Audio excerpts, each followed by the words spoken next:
యేసయ్య శిలువ మరణం పొందక మునుపు ఆయన వెళ్ళవలసిన ప్రాంతాలు, మాట్లాడవలసిన వ్యక్తులు, మార్చవలసిన జీవితాలు ఇంకా చాలా ఉన్నాయి.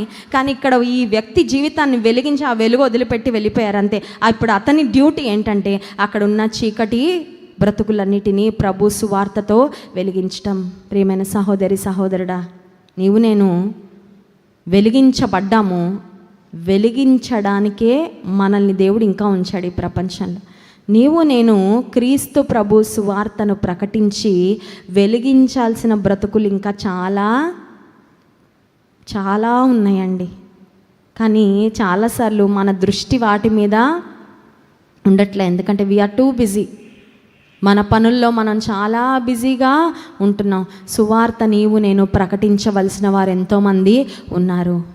నా ప్రార్థనకు జవాబు ఎందుకు యేసయ్య ఇవ్వడం లేదు అని మూతి ముడుచుకోవడం కాదు. నేను అడుగుతానయ్యా, కానీ నేను పూర్తిగా నమ్ముతాను ఏమనంటే, ఒకవేళ నేను అడిగింది నువ్వు ఇవ్వకపోయినా నువ్వు ఇచ్చేది మాత్రం ఖచ్చితంగా శ్రేష్టంగానే ఉంటుంది. స్తోత్రం చెప్దాం. హల్లెలూయా. అది విశ్వాసం. అందుకని అడగడం మానేస్తానయ్యా, ఇంక నేనేమీ అడగనయ్యా, ఎందుకంటే నన్ను డిసప్పాయింట్, అది కాదండి.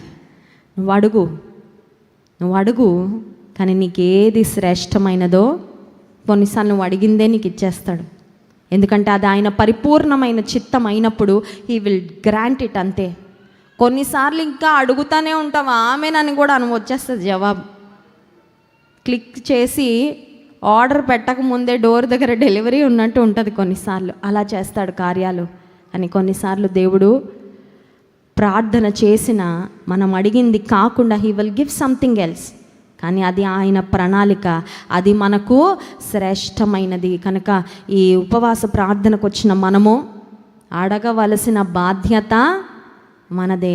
కానీ పరిపూర్ణంగా ఒకటి నమ్మాలి, ఏమనంటే నేను అడిగింది నాకు శ్రేష్టమైనదైతే నా తండ్రి ఖచ్చితంగా నాకు ఇస్తాడు. ఆలస్యమైన, ఒకవేళ నేను అడిగింది కాకుండా నాకు ఎగ్జాక్ట్గా ఆపోజిట్ వచ్చింది అన్నట్లు అనిపించినా, నేను అడిగినా కూడా నాకు అది ఇచ్చాడంటే నా ప్రభు, అది ఖచ్చితంగా నాకు మేలైనది.